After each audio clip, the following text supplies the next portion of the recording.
Guys, I got to ask you something. Is This that looks like D-Wade? a familiar face right out looks here. like D-Wade. Wait a minute. Yeah. Tell me, what is this? Well, back home, we call that product. Okay, what is We would call that little product. What is that? That's Hollywood.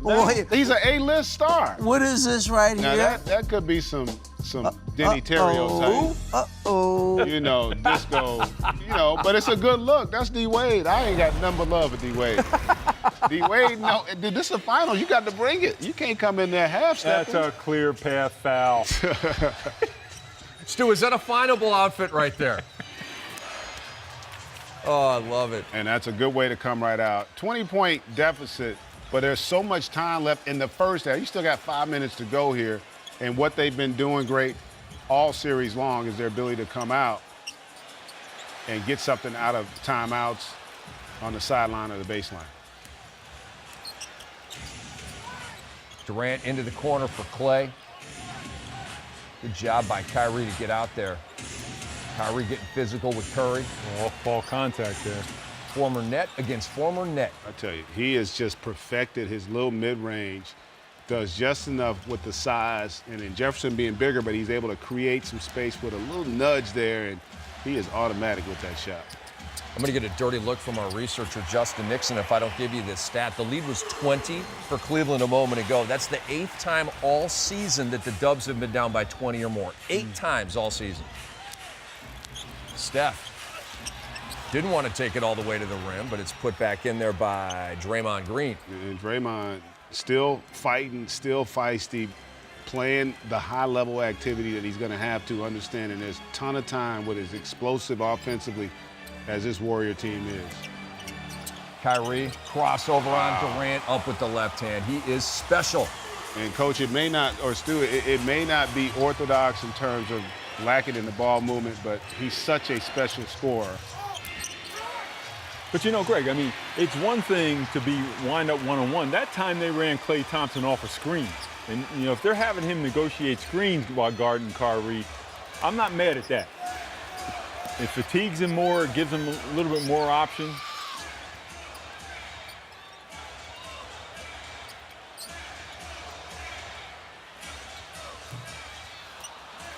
LeBron with the miss, the rebound to Draymond Green, and knocked out of bounds. And Tristan woofing with Draymond right now. It is an 18-point ball game.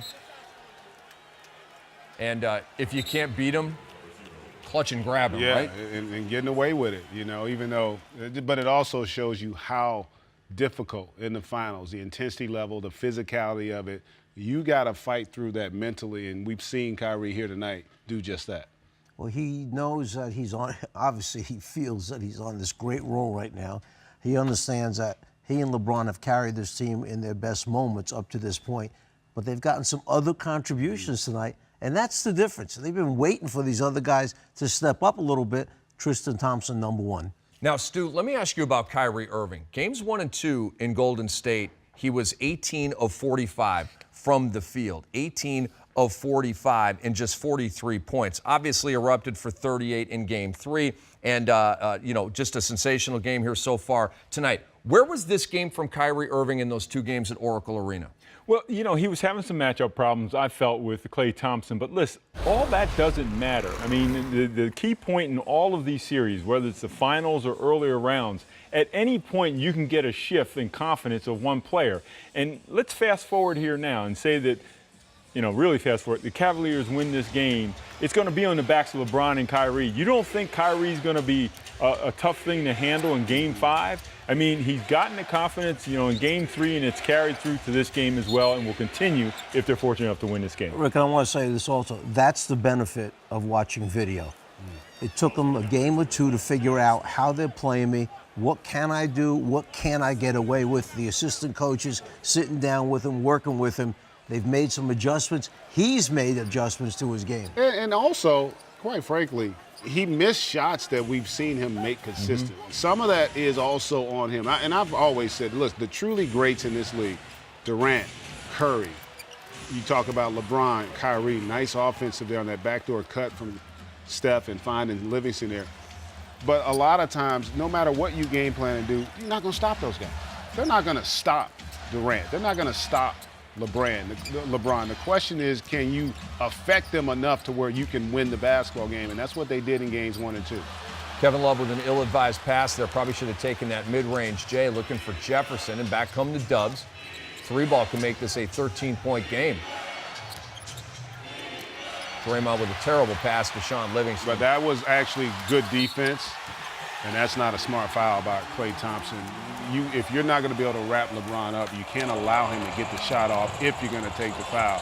But the activity defensively on the Draymond play, because before they weren't reacting. They were, basing off, the Cavs are basing what they did off of what you did. That time they initiated, they caught Draymond. He was expecting the back door to be open.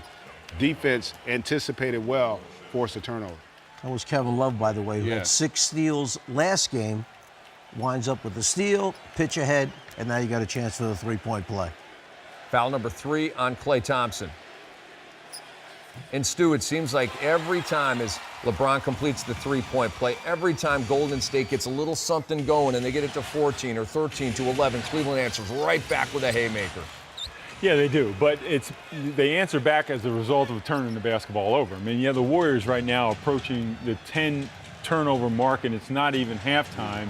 And now Cleveland is sub-5 turnovers in the game, which has been one of the keys. Well, part of that, too, and you talked about this, Stu, is the fact that they have also now, that was almost a 3 seconds, very easily could have been called. But remember, Tyronn Lue talked about this last year. It took them a few games to get a feel for the rhythm and the pace with which Golden State played. Because if you think about it, remember, only 4 turnovers in game 1. Since then, they've started to get more deflections and get more turnovers. What's killed them is the fact that they haven't had other guys have an impact offensively. You talked about it, Rick. Their bench coming in this game shooting 27%. When your bench is there to score, when you look at guys like Korver and Channing Frye, these are guys that they need to make shots. If they're not making shots, they're not going to be an asset for you necessarily defensively.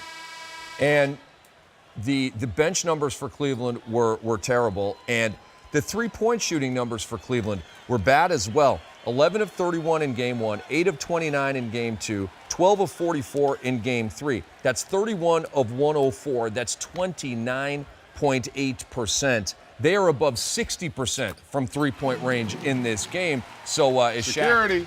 Shaq sitting behind Shaq taking Van Gundy and job, Jackson. Man. But, Stu, I believe in the principle of due. And maybe the Cavs were just due for a game like this. Well, yeah, you mentioned the percentages that the Cavs were shooting from 3. 29%, given how they shot the basketball the entire year. You knew if the series continued, it wasn't going to continue that kind of trend. And by the same token, the Warriors shooting at 42% for 3 for the series, and right now they're sitting at 33%. So we may be seeing a little bit of a correction here to some extent, but still, if you're the Warriors, we said the key to clinch tonight, you had to cut down your turnovers. Mm-hmm. They were 20 and 18 in turnovers the past 2 games. Tonight, they're already sitting close to 10. They're not meeting the key to clinch there. We talked about dribble penetration. So far in this game, have they stopped dribble penetration? They haven't. On LeBron, and certainly not with Kyrie. So, right now the Cavaliers are in, I think, a good position, not because of the score, but the way they're playing the game of basketball at this point. And the one advantage, though, Golden State has, and that's why Game 3 was so critical. They're up 3-0.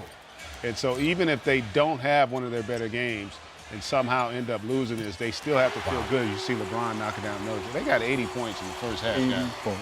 That's incredible. With a little over 5 minutes. Against this defensive team. With a little over 5 minutes to go, it was 69-49, and they haven't lost 1 point off that lead at that time.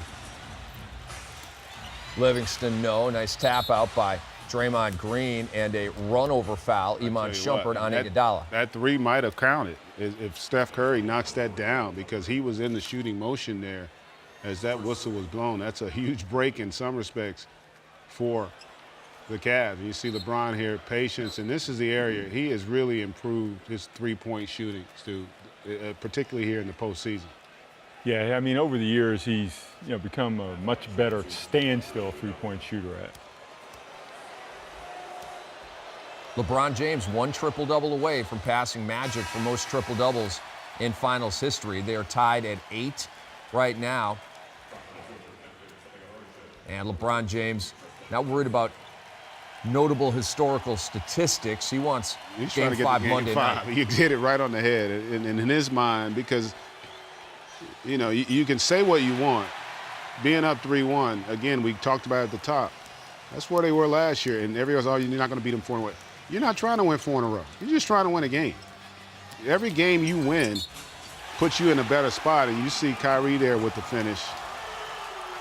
His ability to attack. They really have done a good job. I think because of the execution early, Stu, they had Golden State in so many rotations that now they got them guessing. They're now a count late on their rotations in terms of coming with the help, and that's all a guy like Kyrie Irving needs, is his ability to finish at the rim. But what surprises me, even Iguodala on that play, have you seen the Warriors play worse defense? I mean, there was no rotation there at all. I mean, he's sort of standing there posing for a holy card. He's not really, they're not being aggressive in terms of their rotations like we normally see. You just saw that graphic in the history. Most points in a first half in finals history. 83, authored up here by the Cleveland Cavaliers and counting. Kyrie trying to make it 86. Czar, based on the fact Cleveland has 83, are the Dubs lucky to even be down by 20 right now?